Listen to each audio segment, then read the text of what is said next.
Welcome to 100 Yards Football this morning. It's a special college history video. Today, we're going to highlight the 1993 Florida State Seminoles. That's the year they won the national championship, they first under Bobby Butler. Helping me to break down this great tradition, this great school, my man, Mr. Bobby Butler, who developed the tradition and the culture at Florida State. Can I say Leon County? Can I say the Florida Panhandle? This young man started the tradition that led up to this great season in 1993. So if you like the video today, please come in and share it. I'm your host, Mr. Vincent Turner. Joining me is Mr. Bobby Butler, 12-year veteran, Atlanta Falcons, two-time All-American, Florida State University, from South Florida, the town, Delray Beach, Cocoa Gop. God bless. How you doing today, sir? I'm doing great, man. Doing great, Vincent, man. Excited about this show today. Let's get real quick. You got some special ties to this because you helped build this into what it was in 1993. Take the people back real quick. When Florida State won that national championship on Saturday night in a venue that you played in, the Orange Bowl. Now, let me back up. January the 1st, 1994, when that freshman kicker, Scott Bentley, kicked that 22-yard field goal with 22 seconds left. Where was you at? And take us back to the memories it brought back. Well, I was right here in my den in my house watching the game.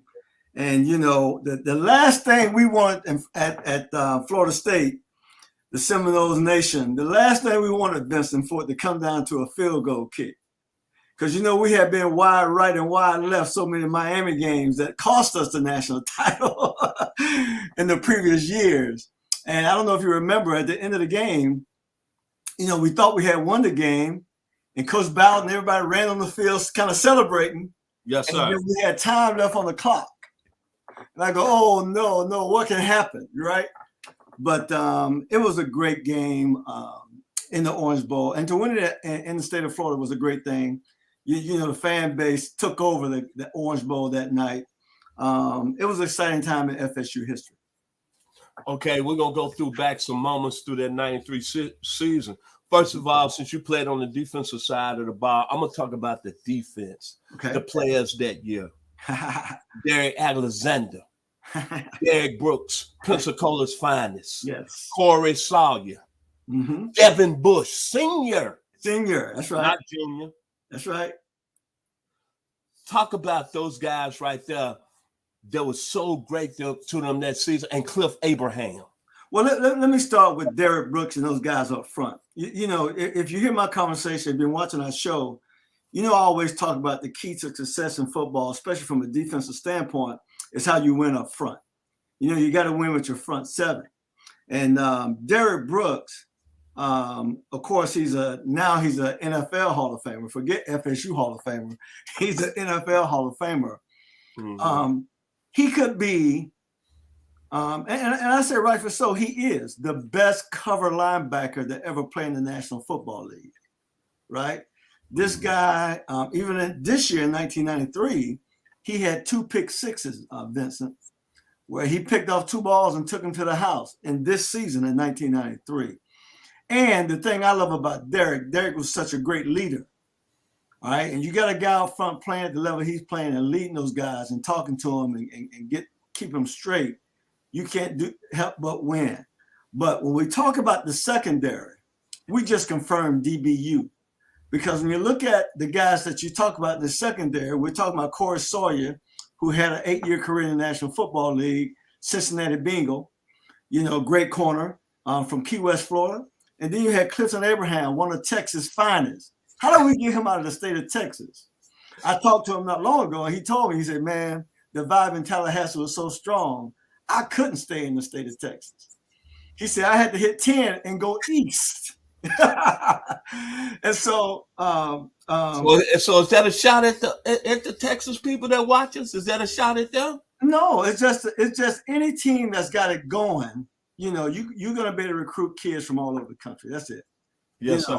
We got to get back to that. We got to get more guys from Texas back in Tallahassee once again.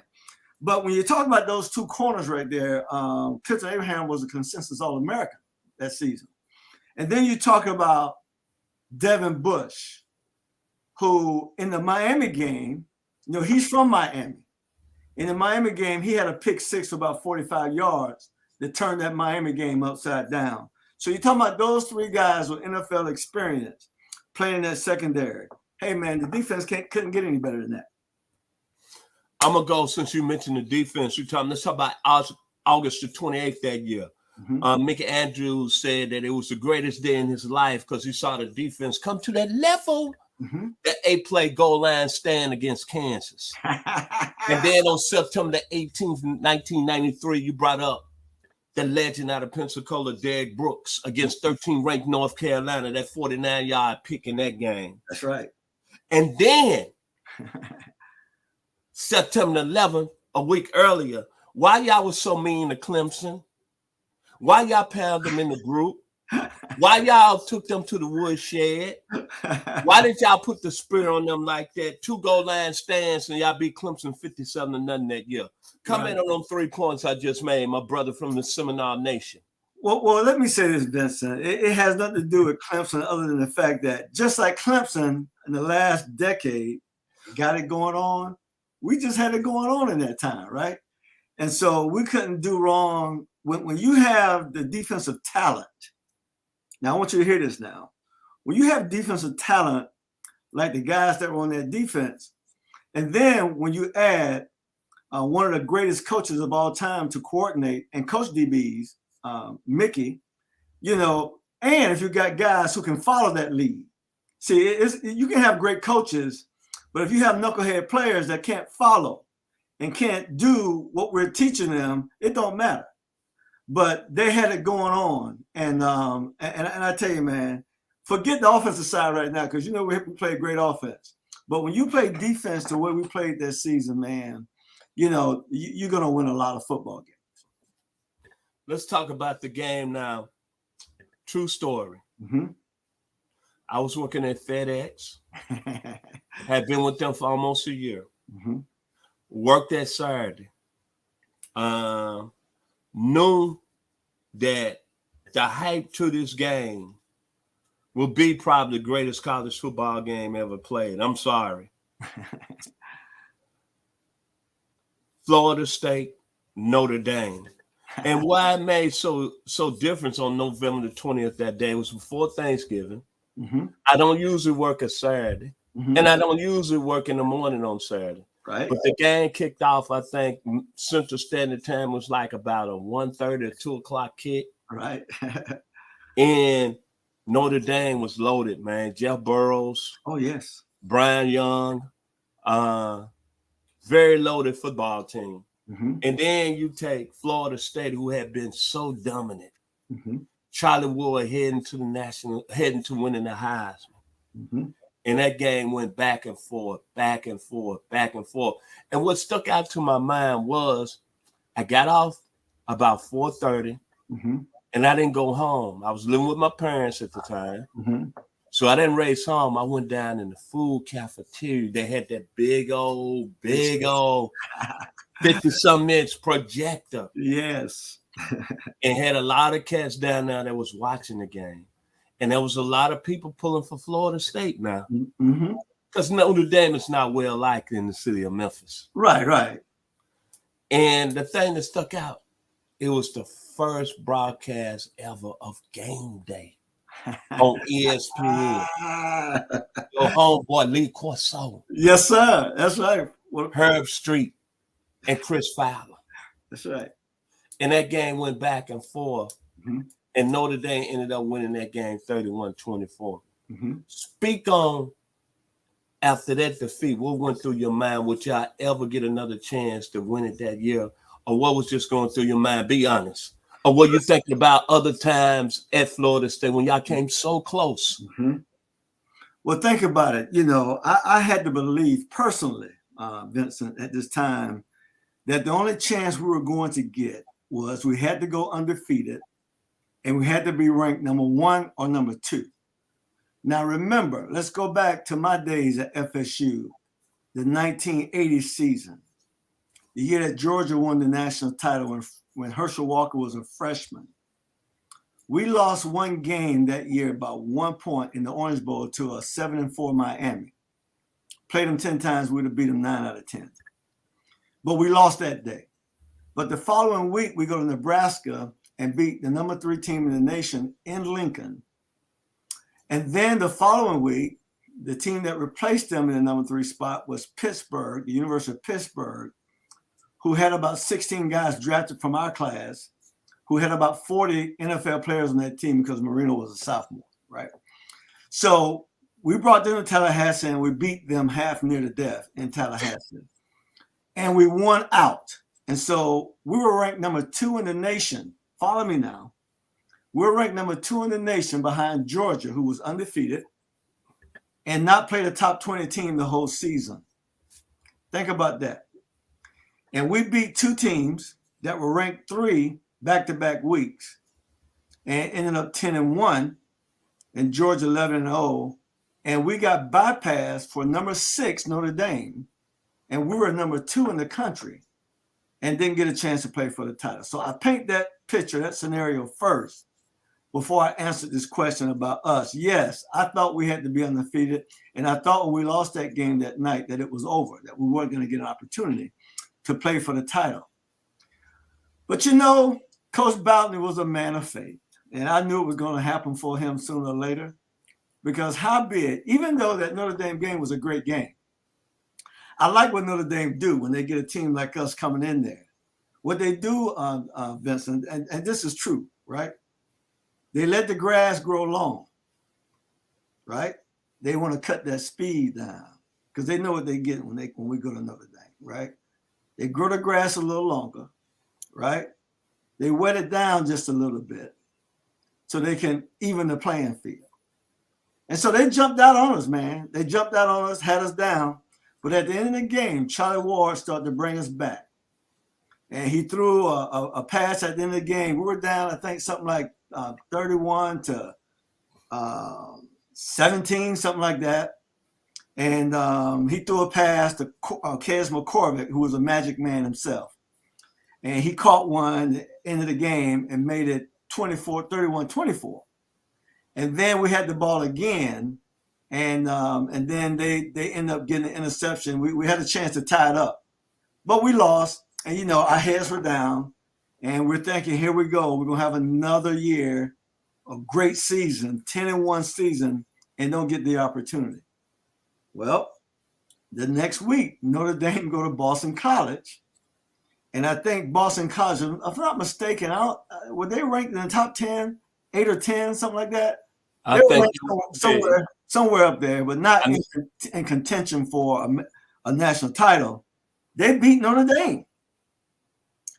And then we got a chance, because think about it. Before the Notre Dame game, we were ranked number 1 and Notre Dame was ranked number 2. But after we lost, and it been a good close game, they put us at number 2. They gave us the Alabama theory. After losing, they didn't put us way out there 4 or 5. They put us right back at number 2. And then when Notre Dame lost, here we go again with another opportunity, and the rest is history. Let me get the dates correct. It was November the 13th when y'all played Notre Dame, and then the following week, Boston College came to South Bend, and outstanding quarterback. I remember that game. Boston College, Glenn Foley. He went off. Now I'm gonna bag up here, and I don't mean to get you upset today or piss you off, but I got to go there since you brought that. So, BB, Mr. Buzz, so you trying to tell me y'all could have handled Georgia that year? Would have been bad, Vincent. It wouldn't have been a close game, because when I look at the breakdown, right? Yes, sir. Talk. And what we did, right? Yes, sir. We were the number 1 defense in the nation. Yes, sir. And typically running backs don't finish the game with us. We played George Rogers that year? Yes, sir. We played George that year. No, that was a previous year. But anyway, we played George Rogers. I think he had an 80-yard run in the game. Yes, sir. Let's say we give Herschel one 80-yard run. I don't believe Herschel would have finished the game, because what we do, people don't finish the game. I mean, we hurt running backs. We get to the ball. But yet and still, the biggest dilemma that everybody had against us was the fact that we were an offense that ran the ball very efficiently. Every year we had a guy who was over 1,000 yards rushing, but we threw the ball better than anybody in the United States. And we had guys, we had receivers, we had quarterbacks. And I want you to hear what I said, quarterbacks. Because during my time, we had a 2 quarterback system. Let's say this. During my time, we had a 2.5 quarterback system because Rick Stockstill was playing behind Jimmy Jordan and Wally Woodham. So Rick Stockstill was the guy that took us my senior year and won all them games in Nebraska. So, I'm just telling you. So, and then you look at this team right here, the 93 team. Charlie Ward was the chief captain, but Danny Cannell was his backup. Bruh, we had skill position guys, not just one layer, 2-3 layers. But see, what I'm finna do, I'm finna call out some people. I've been wanting to do this because what you don't understand, BB, we've had people from other identities that's been coming over here stealing. So I'm gonna go and put it in. So what you saying in 1980, y'all went 3 deep, and all those quarterbacks was better than Georgia national championship quarterback Buck Bellew. No question. Hear me clear. And I love Buck Bellew. Some of those guys, I love them. I don't think Lindsey Scott would have caught 2 balls in the game. I'm just talking personally. I believe that. All right, because I played against him. He was the Saints, and I played, bruh. Listen, man, our defense was no joke. And so, but our offense, they had nobody to cover our receivers. They had nobody to stop our pass and attack. Nobody in the SEC passed the ball like we passed the ball. And if you want to see the record, go back and see the LSU game that had the Soul Patrol, the best secondary they thought in the country. Forget the best secondary in the SEC. We put holes in them. Bruh, and I respect those guys. So a lot of those guys, one of those guys I played in the league with, the Falcons, James Britt. Chris Woods was a great corner. Listen, man, by the time Jimmy Jordan and Wally Woodham and Jackie Flowers and Hardis Johnson and Sam Platt got finished with them and Grady King, man, they wasn't talking about the Soul Patrol no more. So that's all I'm saying, Vincent. We were a team at that time during my time. You couldn't handle us because we threw the ball extremely well and we can run the ball. We had a fullback, 6'4", 240. We just need the opportunity. So I look at it this way. We'll never know because we can argue this point till we all go home to be with the Lord because we didn't play the game. We didn't get a chance to play the game. And so Georgia's going to always be the 1981 national title champions. So the end this, y'all would have handled that bull from Riceville, Georgia. What? Bruh. Go watch the tape and see how we got to the ball. That's all I got to say. And we played LSU. We played Mississippi State. We played the SEC, man. Some of the best teams in the SEC. And knock holes in them. We went to Nebraska when Nebraska was Nebraska. Jarvis Red Wine. Bruh, listen, we played Pittsburgh with an NFL team and beat them by 38 points. Come on, man. I like that. What'd you say? Come on, man. Okay, let's talk about at the end of the year, Florida State is back in the mix. Y'all number 1 now. You had the big win. You already broke down against Miami. Devin Bush took one back to us. Mm-hmm. But what did it mean to you, seriously, from the bottom of your heart to see a guy out of a little small town in Georgia, Thomasville, become Florida State first Heisman Trophy winner? Well, let me say just talk about the pride of him winning the Heisman it brought to you in your school. Well, let me tell you the first time I ever laid eyes on Charlie Ward. Me and a few of the guys, Jamie Dukes, Mike Haynes, Floyd Dixon, we chartered a plane from Atlanta to Tallahassee to see the number 1 Seminoles play the number 2 Miami Hurricanes a couple years before that, the 1991 season. And we flew down there on this jet. Now, we got a game the next day. Yes, sir. Right? But we had to go see this game. And we're going to be standing up the whole game. Right? So we go to Tallahassee. And that was the first wide right. And, Florida State was loaded, man. I mean, we were loaded. That was the year we should have won a title. But we lost the Miami game, didn't get another opportunity, right? Miami went on to win it that year. And so that game, Mark Richt, and Mark Richt and I kind of grew up together in South Florida, right? Yes, sir. Coach is my best friend's dad. I lived in their home, and Mark stayed with them for an extended time when he had some family stuff going on, right? So I knew Mark really well. And so Mark pulled me aside, and he said this to me before the game. He said, "Bobby, you see that kid right there?" And he's talking about Charlie Ward. Now, Charlie was punting the ball at the time. He was a punter. He said, "He's going to be our next quarterback." And I looked at him, Vincent. I go, "All right, we're going to see." Right? We're going to see, right? Because, we had another great black quarterback, African-American, out of Leon High School named Tony Robinson. However, y'all let him go to Tennessee. Right? And we dropped the ball. Right. And we didn't recruit him heavy like that, right? And all of our quarterbacks, Jimmy Jordan, Wally Woodham, Blair, all those guys, Blair Williams, they all came from Leon High School, the same high school Tony came from. So when Mark told me, that Charlie's going to be our next quarterback, to myself, I said, well, hopefully we'll see. And of course, a couple of years later, we did see. And not only was he a talented quarterback, but he led the team because he was a character kid. Great athlete. He won the Heisman. We know he had a historical season that year. Won the Heisman. I mean, he threw for over 3,000 yards that year. I think he had about 27 touchdowns, about 4 picks, something like that. Had a great season, man. And then went and took us to the promised land and came back with a victory. Hey, listen, Charlie Ward can do anything in Tallahassee as long as he's living, because of what he did for our program and what he still to this day means to our program. Okay, the school's first national championship. Florida State is finally arrived at the mountaintop. Mm-hmm. That's January the 1st, 1994 night.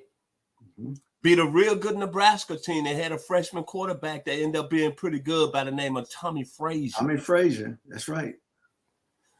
But when you look at that first national championship, mm-hmm. and you went to bed that night, mm-hmm. what did you take to your bed and your dreams?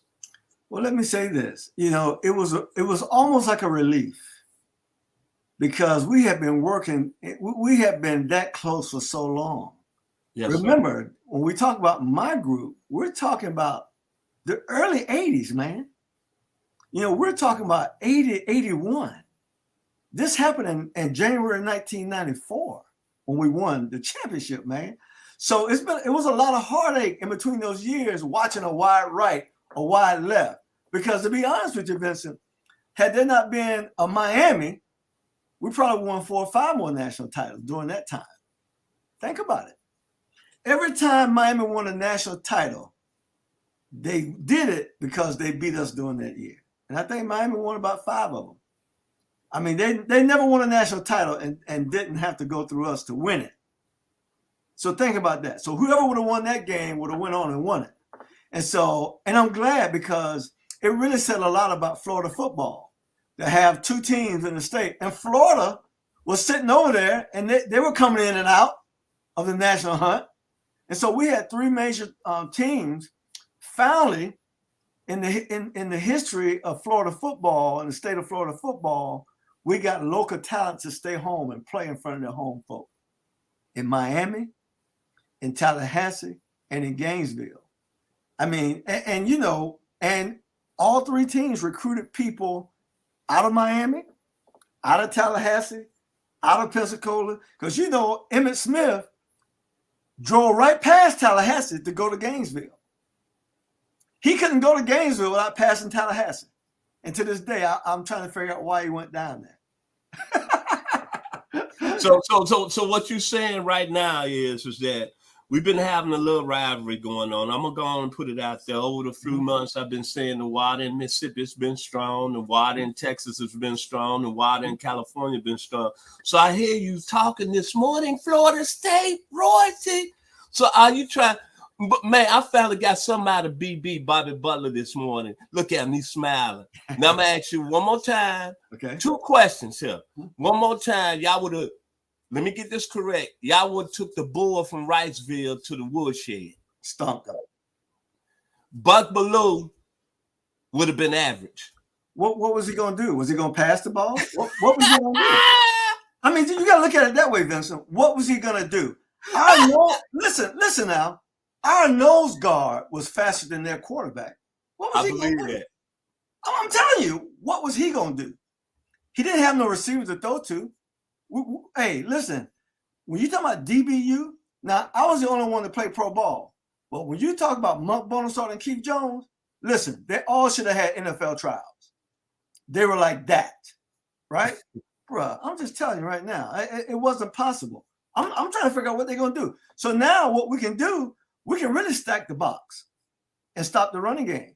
You ain't got no passing game.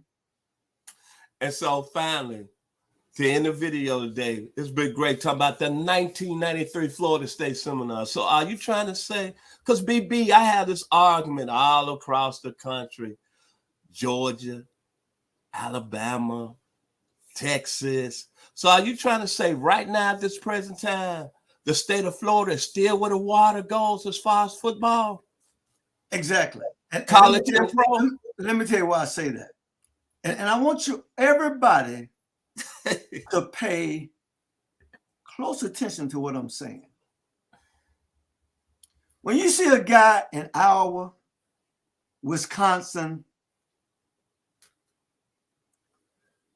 all over the nation, Pennsylvania, even though Pennsylvania got great football in the state of Pennsylvania, it's one of those states that a lot of people don't talk about. Pennsylvania football is great.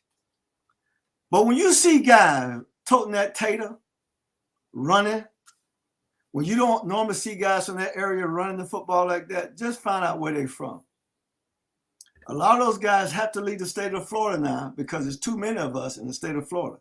Now you add South Florida and Central Florida in the recruiting game because they're recruiting extremely well now in our state.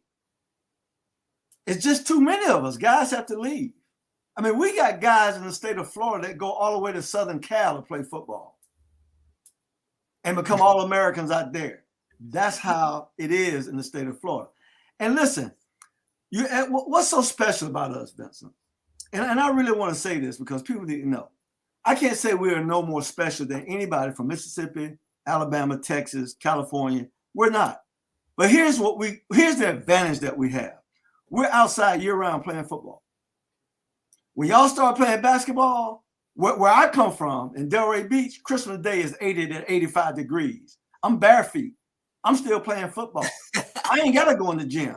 I ain't got to go put no shoes on. I still can go to the beach and run in the beach sand. Play tackle football on the beach. Listen, we play football year round. And now, as a matter of fact, I'm going to do this. One of these segments, we got to do this.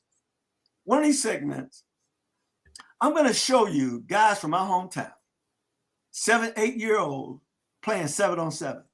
You need to see it because you won't believe it until you see it. Kids up here can't throw the football at 7, 8 years old.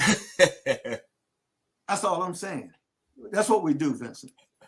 We got an advantage. It's hot year round. We can play year round. Mic drop. Mike has already dropped today. It is. Okay, man, it's been fantastic today to be talking about the great Florida State football team, their first national championship in 1993, talking to a veteran. I got it started. I got him fired up today. I brought some serious feelings out because he wanted the world to know that football is still the king from a high school and pro perspective. The water still runs real hot in the state of Florida. Yes, it does. And especially South Florida. Final words, Mr. Bobby Bowden. Mr. Bobby Butler. I'm so sorry. Well, that's okay. You can call me that name. That's my guy. That's my guy, right? Hey, you know, it's amazing. Coach Bowden's real name is Robert Kleckler Bowden, RCB. My real name is Robert Calvin Butler, RCB. Wow. If you want to call me Bobby Bowden, that's okay. I'll take that one. But listen, Vincent, I'll wrap this up with this. I went down to my youth football league homecoming this past season, 2021. And I got a buddy of mine who coached the 7 and under football team. And I go down there, man, and they're playing a team out of Fort Lauderdale. And they have 4 kids on that team, Vincent, 4 of them, that any one of them touch it, they were out. And on defense, they had them dogs hunting, 7 years old. And I had a flashback thinking about when I was 10 years old, because we didn't have we didn't have teams that young. The youngest team was a 10-year-old team, 10, 11-year-old team. And I remember when I was playing 10, 11-year-old team, on the 10, 11-year-old Delray Rock team, it was 4 of us, Vincent, that any one of us touch it, we were out. You couldn't key on one of us. So we don't have a team with one dude, and you got to focus on that one dude. Dude, you ain't got no game plan for our teams, because we 4-5 deep. And we got some guys who ain't even getting the opportunity that if they got the chance, they'll show you some things. So listen, I just want to let y'all know that's how we do it in South Florida. It's different. Like I say, I think the advantage we have, we can play ball year round. And everybody wants to play football where I come from. My final words today, it's been awesome. One of the best shows we had, talking about the royalty, the history at Florida State University down there in Leon County. Leon County. Florida Panhandle. Yes, sir. I'd like to say special thanks to our producer, Mr. Logan Landers, for making it happen this morning. Logan! And the only thing I can think about, Mr. Butler, I'm going to call you Mr. Butler before we leave today. I'm going to take you back because Midnight Star had they had like a business into this song right here. Mm-hmm. The young man that put the song together was from the 901, Memphis, Tennessee, Mr. Daryl Cash. Yes, sir. It went something like Radioactive. So I know y'all was doing this down in Tallahassee in 93 when you won it, 94 that night. Let's jam. Let's jam. When your body has that feeling and you don't know what it is, you got you moving. It got you moving. Let's jam. It was Radioactive that night in Miami and on the campus of Florida State University. No doubt. Brother, we appreciate you here at 100 Yards Football. We love you. Outstanding analysis today. One of the most enjoyable videos I've had talking about the nose of Florida State. The young man who started the tradition. One more time, because I'm going to get something started. Because we do have people that come over here be peeking. You said the Florida State team in 80, your senior season, would have took the bull from Riceville, Georgia to the woodshed, along with his quarterback from Valdosta, Buck Bellew. No doubt. Listen, I don't even hesitate with that. There's not a question in my mind. And, you know, and even to this day, well, I haven't seen him in a long time. But every time I saw Coach Vince Dooley somewhere in the public, I would always ask him, Coach, how you feel to have that ring on that you wear? I said, listen, had you played us, you wouldn't be wearing that ring today. I would say that to him every time I saw him in the public. If you like the video today, please come and share. We surely appreciate it here at 100 Yards Football. I've been Mr. Football, yours truly, Vincent Turner. Joining me is the 12-year vet, 2-time All-American, drafted by the Atlanta Falcons, and he considered the greatest draft ever, 1981. Yes, sir. 2-time All-American at Florida State University. my man, Mr. Bobby Butler. Y'all be blessed, and we see you next week here on 100 Yards Football.